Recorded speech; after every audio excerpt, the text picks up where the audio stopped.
A coroa da minha cabeça, o palácio da grande bem-aventurança. Rezo a ti, benevolente lama raiz, ó precioso, conceda-me as bênçãos de reconhecer a minha verdadeira natureza como Buda.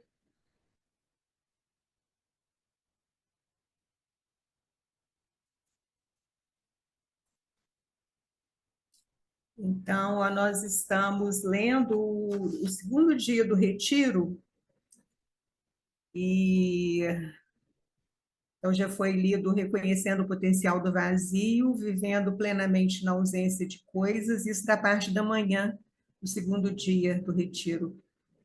Ser consciente do silêncio, atitude na vida, ensino e prática, e apenas sendo. Aí hoje nós vamos dar continuidade com essa parte aí, né, que faz parte, que foi também de manhã, né, na terça-feira do retiro, 17 de abril. Então vamos lá. Boa noite, Carmen. Boa noite. O apego na cura. Ao falar sobre cura e purificação e coisas semelhantes, às vezes as palavras são complicadas. Quando falamos sobre cura de alguma forma, depende da atenção. Ah, eu amo a cura. Cura é uma palavra popular. Todo mundo adora se curar. A verdadeira questão é: você realmente gosta de se curar ou gosta do que precisa ser curado? Que pergunta, hein? Ah, eu tenho esses problemas, você sabe, eles estiveram comigo por tanto tempo, estou tão acostumada com eles, secretamente eu os amo. Você provavelmente não diz isso para qualquer pessoa, ou mesmo para você mesma. Você pode mesmo perceber isso, mas talvez seja, você pode nem perceber isso, mas talvez seja essa a verdade. Então, quando você diz cura, isso lembra você de seus problemas. Os problemas são mais reconhecidos, mais vivos e mais vibrantes, e mais atenção é dada a eles, mais discussão tem sido feita sobre eles, mais livros foram lidos sobre eles. Pode passar, o Andréia. Mais vídeos foram vistos e mais grupos foram frequentados. Você fala sobre as questões, os problemas, em vez de focar nos antídotos ao pensar e ler sobre eles. Mas você pode viver com antídotos. Você pode experimentar os antídotos. Então, claro, a cura terá mais poder, porque você está se envolvendo mais com o positivo do que com o negativo. Vou dar um exemplo. Digamos que forma-se um grupo para discutir a raiva. Os membros do grupo dizem coisas tais como: as pessoas não me compreendem, minha família, meus amigos, minha igreja, o sangha, ninguém consegue entender o que eu estou sentindo. Então, eles encontram algumas pessoas que entendem suas questões, que têm questões semelhantes, e eles se reúnem uma vez por semana. A verdadeira questão aqui é a raiva. Eles precisam se livrar da raiva, de alguma forma serem, pode passar, capazes de reconhecer sua raiva ou tentar gerenciá-la, ou transformar essa raiva. Uma boa coisa que o grupo pode fazer é discutir a raiva. Mas quanto mais tempo você gastar no antídoto, ao invés da raiva, melhor será. Acho que isso faz uma grande diferença. Você precisa trazer à tona, discutir, sentir e expressar raiva, mas não por muito tempo. Porque fazer isso por muito tempo reproduz a raiva. Muitas vezes não somos bons em nos expressarmos com muita clareza, Então, quando expressamos algo, criamos mais confusão. Pode subir, Andréia. Às vezes, o silêncio é o melhor. Para algumas pessoas, o silêncio é definitivamente o melhor. Quanto mais a pessoa fala, mais problemas surgem. Quanto menos elas falam, cada vez mais haverá menos problemas. Para um pequeno grupo de pessoas, conversar pode ser muito bom se elas pensam com clareza. Elas conversam, discutem, limpam o ar e pronto. Elas não precisarão conversar novamente. Em outros casos, você deseja evitar falar, pois cada comentário produz mais 5 discussões.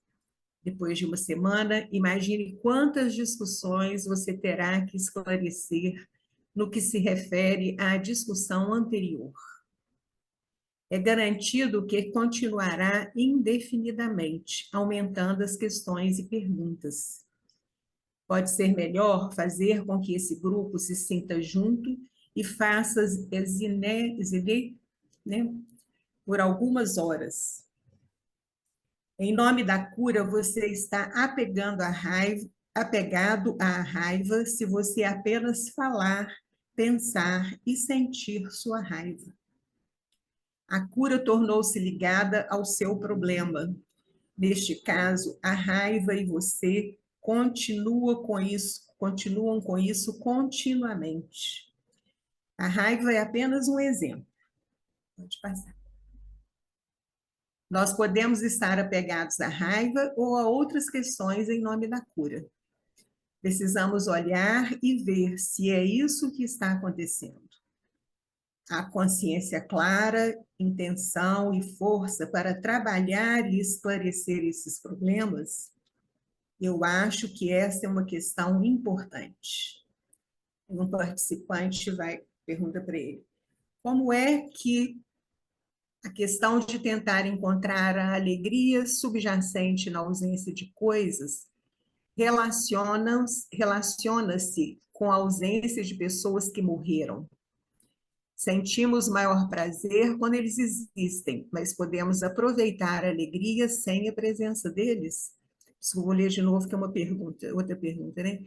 Sentimos maior prazer quando eles existem, mas podemos aproveitar a alegria sem a presença deles? Aí o Rinpoche responde, nós nos reconectamos com essas experiências de alegria dentro de si. Pessoas cuja presença trouxe alegria para você morreram e agora a ausência está aí. Se ficar só pensando, agora eles não estão mais aqui e nunca mais poderemos sentar juntos e conversar. Isso não vai te ajudar. Pode passar. Se você ficar para baixo um pouquinho só, Andréia, se ficar só pensando, agora eles não estão... Ah, não, tá certo. Se você pensa, bem, foi maravilhoso enquanto eles estiveram aqui, e é um processo natural que eles tenham de falecer. É uma maneira melhor de pensar. A relação entre professor e aluno é semelhante. Vocês não precisam ser vizinhos, mesmo que vocês nunca mais se vejam, a inspiração que você tem está viva, a alegria que você tem está sempre viva. Se essa vivacidade está sempre lá, este é o maior dom, porque não depende da existência ou presença de algo ou de alguém. Ela está sempre lá, isso é muito poderoso. Quando a alegria depende de alguém estar lá, é difícil e se torna um obstáculo. Completude. O método é pensar na descoberta da alegria, na presença de algo, e então a ausência dessa coisa.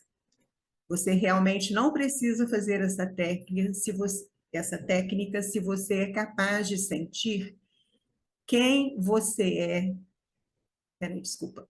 Você realmente não precisa fazer essa técnica se você é capaz de sentir que quem você é completo. Tendo essa sensação de completude, Não é necessário pensar na presença de algo e na ausência de algo, mas é difícil para nós nos lembrarmos dessa completude, e que é por isso que essas práticas existem. Então, lembrem-se dessas práticas. Quando foi a última vez que eu estava muito, muito, muito feliz? Tente se lembrar. O que me fez feliz? Eu me lembro daquilo, como eu me senti, eu me lembro. Meu corpo se lembra um pouco, eu posso senti-lo. Ok, sente-se e feche os olhos, pense. Todas essas experiências estão aqui comigo, mesmo embora o evento tenha passado, e seja lá o que tenha causado isso, ela desapareceu, elas, né, as experiências desapareceram. Entre na experiência por um momento, sinta. Talvez você não irá senti-la com a mesma intensidade, apenas sinta. Isso significa que a experiência, pode passar, André, não é completamente dependente daquele evento do passado. Essa abordagem não pretende ser a principal parte da prática de alguém, mas às vezes, quando estamos nos sentindo deprimidos, isso ajuda. Não é como se este fosse o método da iluminação. Esta é apenas uma noção que pode funcionar muito bem. Se isso acontecer, é uma ótima prática para você. A grande prática é a prática que funciona. E se funcionar para você, então aí haverá mais motivação para aplicar essa prática. Reconectando a vacuidade materna e a consciência do filho dos 4 estágios do bardo. Posso fazer umas perguntas sobre a guirlanda preciosa? Não tenho certeza do que significa reconectar a mãe vacuidade e o filho à consciência. Minha segunda pergunta é sobre as luzes de diferentes cores. O Rinpoche responde: voltarei para as luzes mais tarde. Basicamente, existem 4 diferentes estágios do bardo: o bardo da vida, o bardo de quase morte, o bardo da clara luz e o bardo da existência. Estes são os 4 estados intermediários diferentes. Andréia, só te perguntar, que pela tradução está certo, o bardo da existência, mas é esse nome mesmo que é dado? Sim. Ah, então tá. Estes são os 4 estados intermediários diferentes. Em cada situação, nós tentamos reconhecer a vacuidade materna e a clareza do filho. Basicamente, isso significa reconhecer você mesmo. Quando digo reconhecer a si mesmo, precisamos entender o que é isso que é reconhecido e quem o reconhece. De certa forma, não são 2 coisas diferentes, mesmo que usemos 2 palavras diferentes, mãe e filho. Pense neste exemplo. Se uma mãe e seu filho pequeno estão separados no meio da multidão, quando o filho finalmente vê a mãe, mesmo embora haja muitas pessoas ao redor, o reconhecimento e a familiaridade são muito fortes. A alegria, uma forte sensação de reconexão. Esse é o exemplo dado para o tipo de reconhecimento de que estamos falando. Quando você não tem isso, nem na vida, nem falando sobre visão, você sente a ausência das coisas. Estamos tentando reconhecer a mãe na ausência de coisas. Quando você reconhecer a mãe, aquele momento de reconhecimento é referido como sendo o filho. O resultado é poder, alegria, energia. Na vida, o momento em que você se reconhece, você sente essas coisas. Podemos então ver que tipo de coisas interferem nesse reconhecimento. No bardo da vida é dado o exemplo do viajar para outra dimensão sozinho, para a outra dimensão sozinho. Durante a experiência de quase morte, no processo de morrer, você passa por muitas coisas diferentes. Imaginar o que você vai passar é o que temos praticado, certo? Você tem medo de perder seus entes queridos, parentes, amigos, médicos e enfermeiras. Nenhum deles quer que você morra. Esse é um aspecto. Por outro lado, seu próprio corpo, a construção destes 5 elementos, também está se deteriorando e se dissolvendo. Os órgãos estão se deteriorando e as forças e energias estão se dissolvendo. Seu corpo está começando a parar de funcionar. Seus sentidos estão perdendo o poder de perceber. Duas coisas estão acontecendo. Externamente, existe a sua relação contínua com os outros. E internamente, muitos processos estão acontecendo. Pode ser um processo difícil, a maior parte do tempo é. Então, isso é chamado de bardo ou estado intermediário de quase morte. A partir do momento em que você pega a doença que leva à sua morte, seja 1 ano, 2 anos, por mais longo que seja, isso é chamado estado intermediário de quase morte. O estado intermediário da vida inicia no momento em que vocês nasceram e continua até aquela última doença que resulta em morte. Durante o estado intermediário da vida, visão e ação são as duas principais áreas de foco. Muitas práticas e tradições espirituais abordam essas áreas e fornecem diferentes mensagens sobre como viver bem e como se reconectar consigo mesmo. Quando no bardo da quase morte, há conselhos sobre como lidar com essa fase. Uma das principais formas é o desapego ou deixar ir. Obviamente, não é apenas a pessoa que está morrendo que deveria deixar ir. As pessoas próximas do moribundo também devem deixar ir. Muitas vezes o problema é meio a meio. A pessoa que está morrendo não quer morrer e quem permanecerá não quer que a pessoa morra. Em certo sentido, há uma morte para ambos, porque algo está morrendo nas pessoas que também permanecem vivas, permanecerão vivas, né? Você é uma filha ou um filho de seu pai. Sua identidade, imagem ou energia é de alguma forma afetada, alterada ou transformada quando seu pai morre. Você experimenta uma mini-morte e as pessoas geralmente não querem isso. A pessoa que vai morrer não quer partir, até mesmo quando a sua doença é conhecida. No processo de morte, no entanto, há uma oportunidade maior de sentir a si mesmo, conectar-se consigo mesmo para avançar em direção à luz.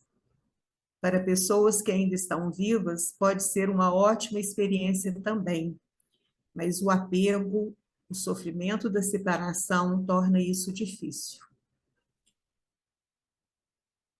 O apego à matéria ou aos parentes é sofrimento somado ao sofrimento do nascimento, velhice, doença e morte. Nós não nos lembramos de como é difícil nascer. Provavelmente nossas mães se lembram, mas nós não.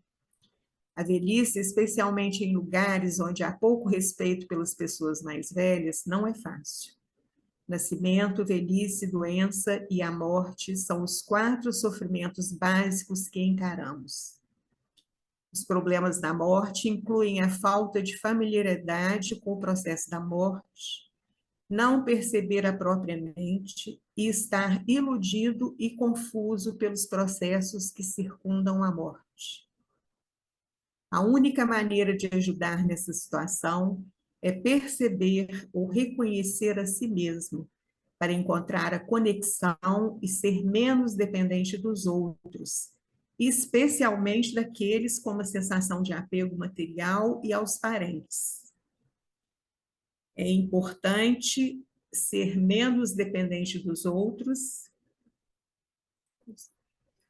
no que se refere aos relacionamentos que você desenvolveu e, finalmente, ser menos dependente do seu próprio corpo. Seja um pouco mais imparcial em relação a tudo isso. Dá para você ver aí, Andréia, quantas páginas faltam? São Você 7h27. está na página 4 de 7. Ah, que são 19h27. Lê mais um trecho, né? Sim, que a gente tem até 7h35. Ah, então tá. Até, vamos dizer, 7h30. Dá para ler mais um trecho, sim. Aham. Então, seja um pouco mais imparcial em relação a tudo isso. Uma boa indicação do seu preparo é o quão claramente você consegue dormir. Muitas vezes você vai dormir com uma lista de coisas que você está tentando lembrar de fazer amanhã. Alguém faz isso? Você faz uma lista das coisas que você precisa fazer amanhã e coloca na frente da sua cama. Ele pergunta: você faz uma lista das coisas que você precisa fazer amanhã e coloca na frente da sua cama? Se você fizer isso, não faça isso. Ou então você pensa no que não aconteceu naquele dia. Seus assuntos inacabados, você diz: ó, por que eu não fiz isso hoje? Você também não quer ir para lá. É importante evitar pensamentos de última hora. Basta um telefonema ou conversa que você teria com alguém para destruir sua noite. Mas e se você já teve aquela conversa que aconteceu agora, então seu desafio é: posso cortar esse pensamento e ser capaz de dormir com clareza? A clareza entrar na ignorância, pelo menos, é melhor do que a ignorância transformando-se em ignorância. Eu vou voltar a falar sobre isso. Primeiro, estou preparando o terreno.